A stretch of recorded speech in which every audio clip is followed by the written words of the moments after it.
Lesbian Fiasco. Lesbian Fiasco. Lesbian Fiasco. Lesbian Fiasco. Lesbian Fiasco. Lesbian Fiasco. I'm Nikki. And I'm Monte. And this is the Lesbian Fiasco. Lesbian Fiasco. Perfect, because this is the Lesbian Fiasco. Yeah. I don't even really know what this is. It's a fiasco is what it is. This is an LGBTQIA short stories podcast where the two of us read stories we have written but the other has not read. We email the stories when we begin recording so the other does not have an opportunity to read ahead. The challenge begins during the reading using the silent notes as indicators for direction, tone, accents, noises, etc. The challenge does not end there, no. We each continue writing the next chapter of the other person's story until a definitive end is met. It could be 2 episodes, it could be 20, you don't know and neither do we. Each episode is minimally edited for the listener's enjoyment.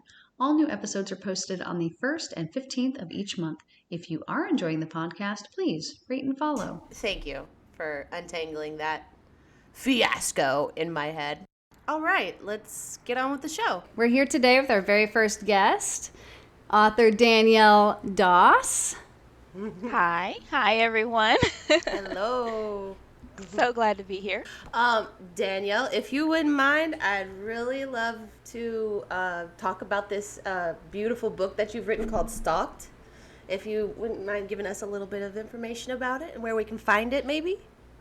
Of course. Well, you can definitely find it pretty much on Amazon. It's available right now for Amazon. If you actually have Amazon Kindle, you can read it for free. And just to kind of give a little bit of information about the book, I guess. Right. After a heart-wrenching breakup with a cheating ex, Mia Sullivan has hardened her heart, given up on love, and spent the last few months hyper-focused on her career as a data analyst for an up-and-coming media company in Nashville. Every day has become a mundane repeat of the one before. When an impromptu decision to step out of her comfort zone leads Mia to plan a girls' night out with her bubbly best friend Cara, she unexpectedly meets ultra-charming Andy Garrett and is immediately enamored by Andy's mesmerizing good looks. That night, Andy saves her from a nasty confrontation with her persistent ex, causing Mia's heart to melt. A seemingly perfect romance begins. For Mia, a new world of possibilities opens wide, and she finally feels she could be happy once again. Happy, that is, until a near-fatal confrontation with an adoring coworker turns her world upside down. Now, Mia must figure out a way to keep herself safe from a not-so-secret crush turned deadly stalker, even as she realizes nothing in her life is as it seems. So, yeah. So, there's a lot going on in it, yeah. That's awesome. And, All right. and I love a good sapphic novel and is definitely a good read. And I can't wait for the next one. Definitely. There's the next one's on its way. Stalked, just to let people know, it is sort of a novella. It's an introduction to characters. And then the next book is a full novel. It continues with the same characters, but completely different story. So get stalked, look for the next book. It's on its way out. Awesome. Amazing. I can't wait for the next one. I'm so excited. I could not put stock down. So, I'm so everyone glad. go out and get a copy. Awesome. I'm glad you liked it.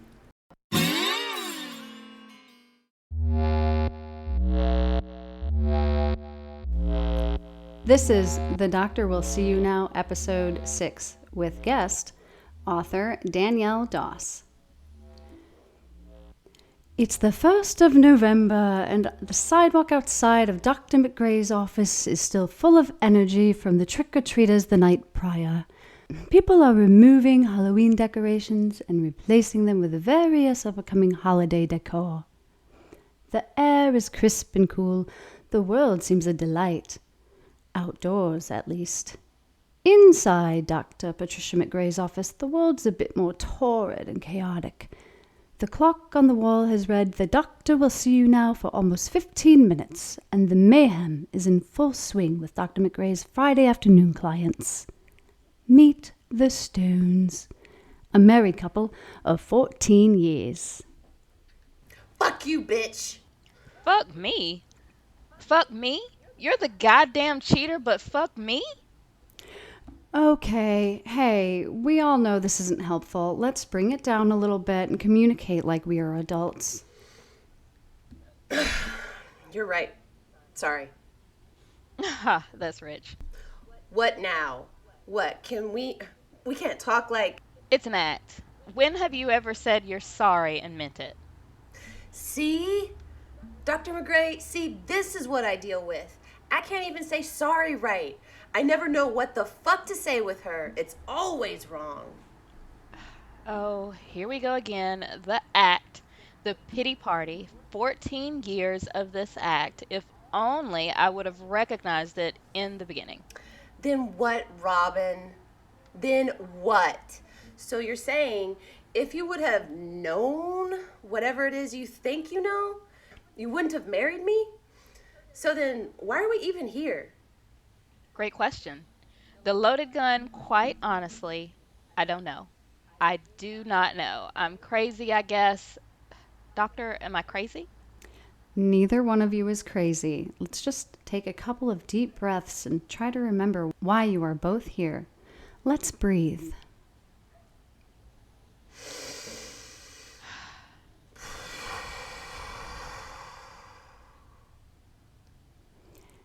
Okay, Sandra, look at me and tell me why you are here today. Robin, you will speak after Sandra. Do not interrupt. I'm here because I love Robin. We've known each other for 17 years and been married for 14. I'm I'm afraid I'm losing my person. She's my best friend. Thank you, Sandra. Robin, why did you agree to couples therapy? Why are you here today? I think I find myself longing for what we used to have. I remember how amazing life used to be with Sandra. We were the power couple, you know? Now we're like, I don't know, the powerless couple. I want our old life back. I want those feelings back. That's why I'm here. Thank you, Robin. Sandra, how do you feel about what Robin said? You look dissatisfied. You didn't. Sandra, look and speak to me. We are avoiding an argument by using me as your focal point. Talk to me. I just. She didn't say love once. It's all about the past with Robin. She lives in the past. Mistakes I've made. She's always bringing them up constantly. How can we move forward if we're always arguing or longing for the past? Robin, tell me how you feel about what Sandra just said. Honestly, I agree. I don't know how we move forward. I do dwell in the past. I don't know how to move forward from her infidelity. Maybe if it happened once, but it was an ongoing affair for 6 months. If I wouldn't have found out, who knows how long it would have gone on. It's been almost a year since I found them in bed together. It still makes my stomach churn. I'm nauseated at the memory, and my respect for her is non-existent. Part of me wishes it that I wouldn't have found out. What we didn't know won't hurt us, you know? Robin, do you still love Sandra? I'm here, right? That doesn't necessarily mean you still love her. As you stated, you long for the feelings of the past. Can you say that you love Sandra? I don't think so. Why the fuck are we even here then? Sandra, please do not interrupt. Robin has valid reasons to be upset, and some people are unable to forgive infidelity. We are all here to find out if you two can overcome these indiscretions or if a better option is separation. See, she gets mad at me for being mad at her for cheating. I'm supposed to just be like, okay, big deal. I found you in bed with my grandmother, my 76-year-old grandmother, for God's sakes. I'm supposed to just be cool with this a year later? See, here we go again. Yes, I cheated. Yes, I cheated with your grandmother. It wasn't planned. It just happened. I've said I'm sorry more times than I can count, and I mean it. I am sorry. It was wrong. I was wrong. But I can't change the past. You agreed to work on this. That means accepting my past mistakes and moving forward. Doctor, do you understand what it's like to look across at your wife doing breakfast and visualize her with your grandmother? She's sitting across from me eating pancakes, but all I see is my grandmother getting pummeled doggy style with our strap on. No, I'm grateful to say I don't know what that's like. I understand the traumatizing effect that must have had on you. That is something we are working on individually each Thursday. Let's stick to couples topics during these sessions, okay? I know that's difficult, but just try to stay here in the moment. She doesn't even look 76. She looks more like Robin's sister. What? What did you just say? No, no. Sandra, excuses will get you nowhere very quickly. Robin, deep breath. Sorry. She just... Never mind. I made a mistake, okay? I thought there were feelings there. Robin and I had hit this weird spot in our marriage, and I was having talks with her grandmother really often, and one thing just led to another, and things happened. I was confused.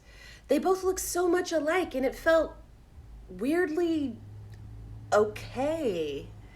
Like I wasn't doing anything wrong at the time. Talks? Did. Wait.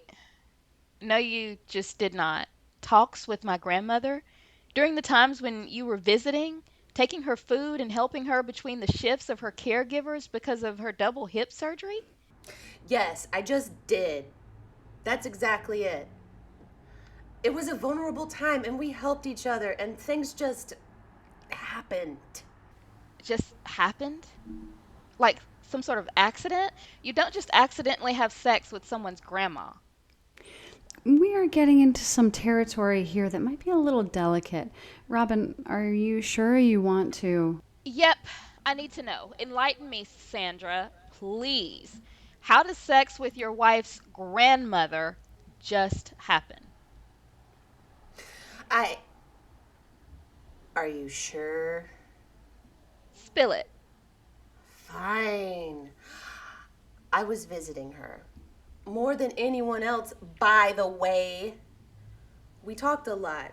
It started out with the normal stuff: weather, doctor visits, friends of hers who have dementia or are dead now. The conversation turned to past relationships. I learned about things she'd experienced in her past that I would have never guessed.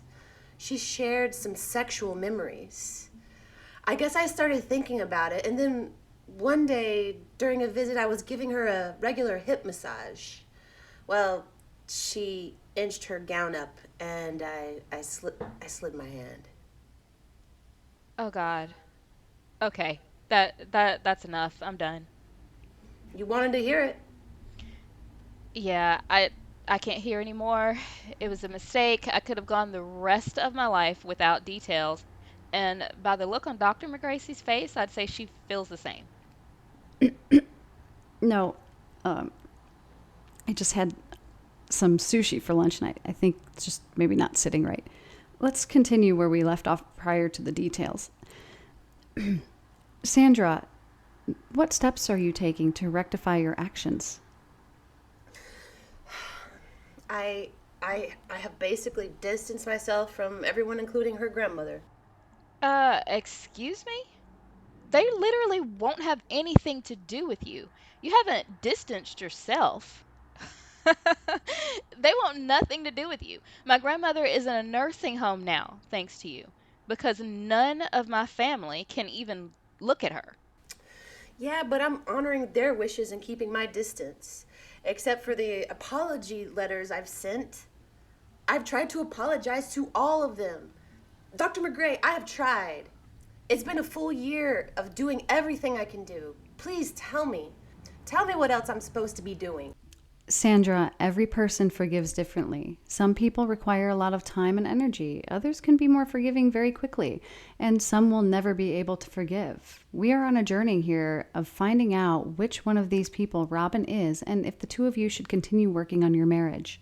How much more time do we invest? It just seems futile at this point. Huh, futile. It sure does. 110% agree, especially after this. What is this, Robin?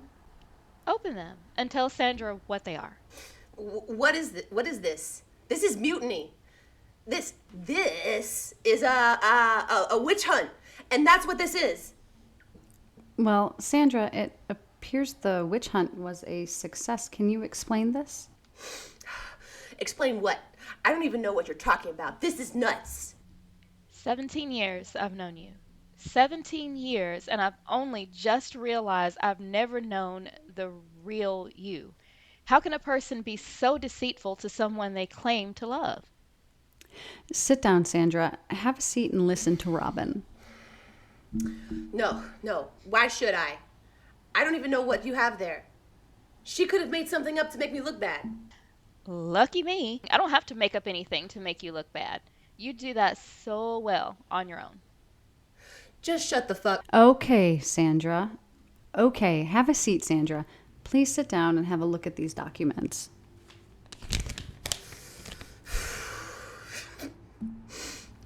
Fine. What is this? Babbling Brook Meadows. Check in. You want to speak up a little bit so the whole class can hear you?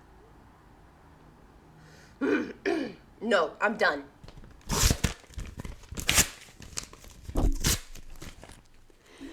That was unnecessary, Sandra. Why destroy those documents? So what? So what? So I visited Robin's grandmother at the nursing home. Big deal. Doesn't mean anything. Why haven't you been honest with Robin? If you haven't noticed, it's a little bit of a touchy subject, Doc. Ha! I mean, come on. What am I supposed to say? I've decided to stay friends with your grandma after all this. That I feel bad for being the reason she's in the home. Someone had to visit her. She shouldn't be punished, not like this. I certainly see your concerns and I understand, but you should have said exactly that to Robin. Robin, how do you feel about Sandra's explanation? I feel like she's full of shit. Here. What's this? Oh, Sandra. It's time for you to drop the facade and be honest. I don't know what you're talking about. Here, take a look. Pictures. Pictures taken just 2 weeks ago with my grandmother. That's you kissing my grandmother in the garden at the nursing home. You sick fuck. Okay, both of you sit down. Sit down. There will be no physical violence in this office. This situation has become more complicated than anticipated, and I think you, Sandra, need to leave now. Robin, sit down and finish out this session with me. I'm paying for half of this session. I'm staying, goddammit. Perfect. You can sign these divorce papers. Wow. Like I said, mutiny. This is a setup. Dr. McGray, were you in on this? This is very unprofessional. I was not in on this, and again, I'm asking you to leave the office. Not before you sign these papers, you lying cunt. Sign and then get the fuck out. No, I'm not gonna. Nope. I will not. Fine. I'll see you in court with all these pictures and video. Oh, and all our families and friends can be there to witness the whole thing. Does that sound good? Doc, can she do this? Yes, as a matter of fact, I believe she can. It sounds like you have two options. Sign the papers here and move on with your lives, or drag this out through an unpleasant court battle. Fine. If this is what you want, I'll sign these goddamn papers. But just know, it's you I love and want to be with. Your grandmother was just there. You've been pushing me away. She's the second best thing, the closest thing to you I can be near. But it's you. It's always been you. I will always choose you. If my signature on this paper will make you happy, I'll do it because all I want is your happiness. Robin, how does that sound? Also, I'm sorry, but our session is coming to an end very soon. I have another client right after you. So, Sandra, go ahead and sign the divorce papers, and I will see you both in our individual sessions next week. Wait, Sandra, did you really mean all that? What? No, Robin. I meant every word. I love you, Cupcake. So much. Oh, Sandra, don't sign those papers. I love you too, Snookums. Let's work on this. Oh my God. We'll see you next week, Doc, together. Next week and every week after that. Sandra, Robin, get the fuck out. Finn.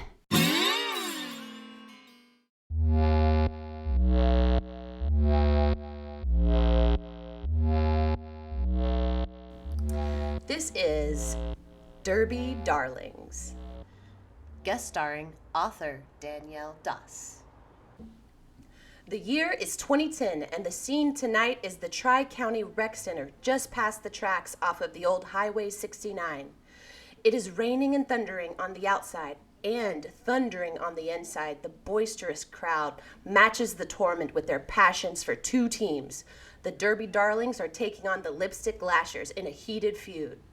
The first of 3 games, the first team to win best of 3 enter into the semifinals for the state bout. Mayhem Molly is a blocker for the Derby Darlings, built like a tank. She can bench press Cherry Bomb, the petite yet muscular jammer for the Derby Darlings, who is a stealth jet on quads. Honeycomb is another blocker on the Derby Darlings, and her goal tonight is to set the pace of the pack. Then, after the bout, try to get back together with her ex, Bee Charmer, on the Lipstick Lashers. Her team doesn't agree with the relationship, but then again, all the members of the team are no strangers to fraternizing with the enemies. The teams are warming up, stretching in the center, circling around the track and chatting before they put in their mouth guards and get to business taking down the other team. There are a lot of hot girls in the stands tonight, for shiz. As if you need any more women to flirt with, Cherry. I can't help it. They came to see me. Jesus, Cherry, save some for the rest of us. Ma'am, you gotta step up your game. Even with the awkward crushes, let me show you how it's done at the after party. Invite some of these girls back to the bar. So you can mac on all of them? Let's focus, y'all. The Lipstick Lashers are not looking like they came to play Tea Party. Honey, I see you looking at Bee Charmer over there. Remember, she is just another body to block. Don't let her in just because you let her in before. Cherry Bomb motions a V shape over her mouth and flicks her tongue. Whatever, dude. I'm heartbroken, okay? She broke up with me because I'm a darling, even though we had great sex. I don't understand why she would leave a good thing like that just because... Because you gave her a taste of the honey pot? Honeycomb, that was just her war tactic. She got into your head to break our wall. You can't let her through even though you want to. Nothing is breaking our wall, Mayhem. I promise. That's what I'm talking about. Beast mode, baby. Hey, ma'am, look. What do you think about the woman over there in the stands, the blonde? She looks about your type. Oh, yeah, she's hot. But wait, dude. Cherry, I think she's with that guy sitting next to her. Nah, she came to watch us. That means she's fair game. No woman is 100% straight. That's what you always say. But it's true, isn't it? Even the girls on our team who say they were straight at the start of the season have ended up being not so straight. Tell you what, Mayhem, if she shows up at the after party tonight, just post up and leave it all to me. I'll get her to talk to you. All right. We'll see. Cherry, honey, remember our cue for the new play we worked on? Yeah, when I lap the pack, I say, caw, caw, caw, caw, caw. Then, Mayhem, I tighten up and goes, Fuck yeah! Cherry, you're gonna fly tonight. Can't fucking wait. And Jimmy is here with the camera. It's gonna be a cool shot for the Facebook fan page. All right. Bring it in, darlings. Coach Coochie, what's your play? Honeycomb, Mayhem Molly, U-Haul Truck, and Miss Kit Kitty. Y'all are my blockers. I want you to be the wall and don't let those spindly little jammers past you. We want Coach Coochie. All right, honey. I heard you just broke up with your ex on the Lipstick Lashes. I want you especially to remember your allegiance to the Derby Darlings, so no fucking up or sucking up to the enemy. That's what I said, Coach Cookie. All right, you little suck-up cherry bomb. You and Queen Laquifa, all my jammers. Remember, think small and think fast. Let's jam on 3. 1, 2, 3. Derby Darlings! The crowd goes wild as the announcer plays Heads Will Roll by the Yeah Yeah Yeahs to welcome the two teams. The Lipstick Lashers' outfits are micro red tennis skirts and red tanks. The Derby Darlings are wearing their classic purple tanks and metallic purple hot pants. Cherry Bomb is wearing pigtails and has on purple fishnets tonight. She glides over to the referee and a jammer from the Lipstick Lashers. Cherry knows this other jammer, and she says something under her breath to the jammer that the ref doesn't hear and makes the other jammer obviously pissed off. The coin toss happens and the teams line up at their positions with the jammers behind the pack. The whistle blows and the teams start rolling as Crime Wave by Crystal Castle starts playing. After a few laps, the wall assembles with Mayhem, Molly, and Honeycomb at the front, blocking the jammers on the Lipstick Lashers, swerving left and right in unison. Bee Charmer gets behind Honeycomb, trying to get past her. She says something to Honeycomb that obviously affects her and ends up breaking the wall, giving the points to the Lipstick Lashers. Honey, get in the game. Don't be such a pussy for her. She said I miss your tongue to me. How the hell was I supposed to hear that and not react? Get over here now, honey. We're behind. Not if I can help it. We doing it yet? No, not yet. Give it a second. Just block them bitches for now. Watch out for 43. Honey, I heard she's Bee Charmer's new queen bee. Oh, hell no. This means war. I see she downgraded. What a cunt. Yeah, she did. So don't be all pathetic anymore. Hey, 43, you're a fucking bitch getting my sloppy seconds. Team Purple, number 99, misconduct penalty. Honeycomb, obviously frustrated, rolls over to the penalty box and kicks a chair that goes flying to the wall. The ref blows another whistle on her that keeps her in the penalty box for the rest of the half. At the end of the half, the score is 56-27 with the Lipstick Lashers in the lead. What did I tell you, Honeycomb? If you could stop thinking with your twat for an hour, maybe we can win this match. I'm not, Coach. Fuck her. She's over it, Coach Cookie. Look at her. She's full of rage now. Besides, I'm your secret weapon. Oh, so you're deciding to skate finally? Queen Laquifa over here has been doing all the hard work. Just taking it easy in the first half so I can mop the floor in the second half. Don't let me down, Cherry. Did you say go down, Cherry? How about after the match, Coach Coochie? It's Cookie, babe. Listen, darlings, I know y'all got more in you, so I need you to strap on your dildos and fuck them up. On 3, 1, 2, 3. Derby Darlings! Maneater by Nelly Furtado comes on as the pack and jammers assemble into their positions at the start of the second half.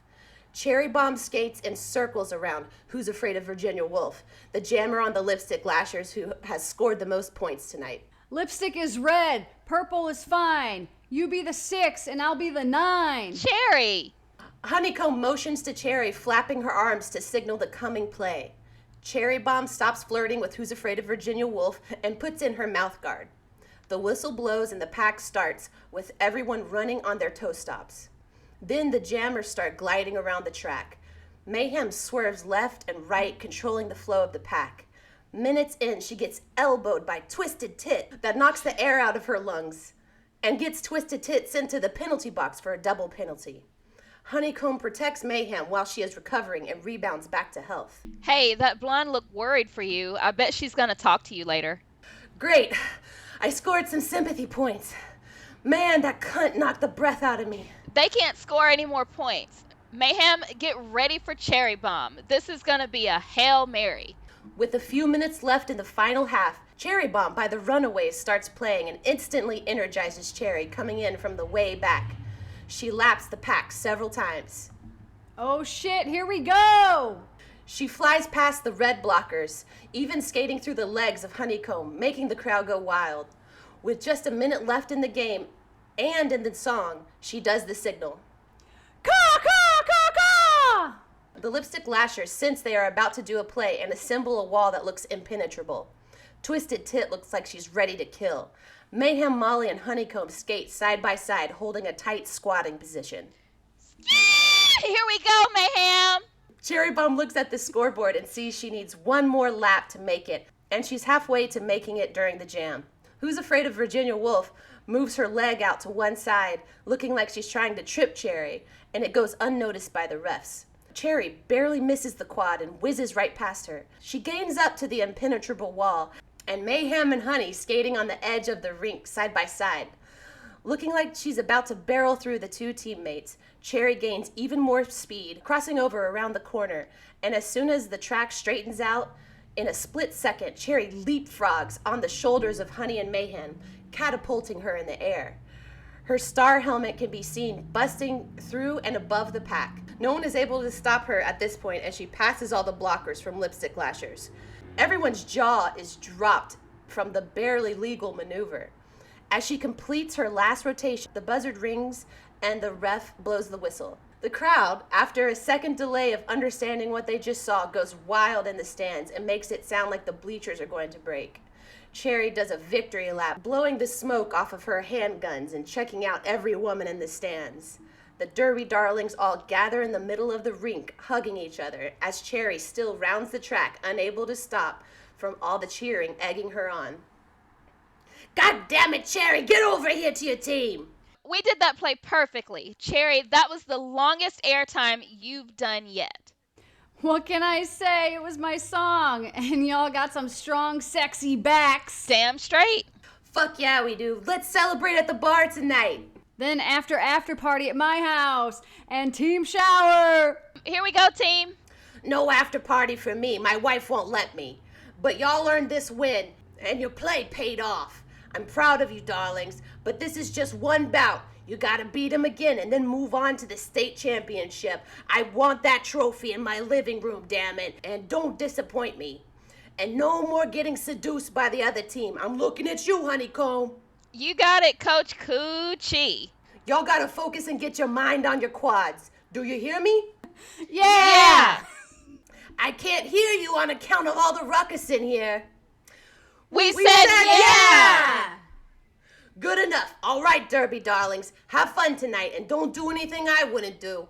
Bring it in here. On 3. 1, 2, 3. Derby darlings! Fiend. But thank you so much, Danielle Doss. I can't wait to read more of your work, and you're amazing, and thank you for contributing to the podcast. Thank you, Danielle Doss, for coming on this show. It was so much fun.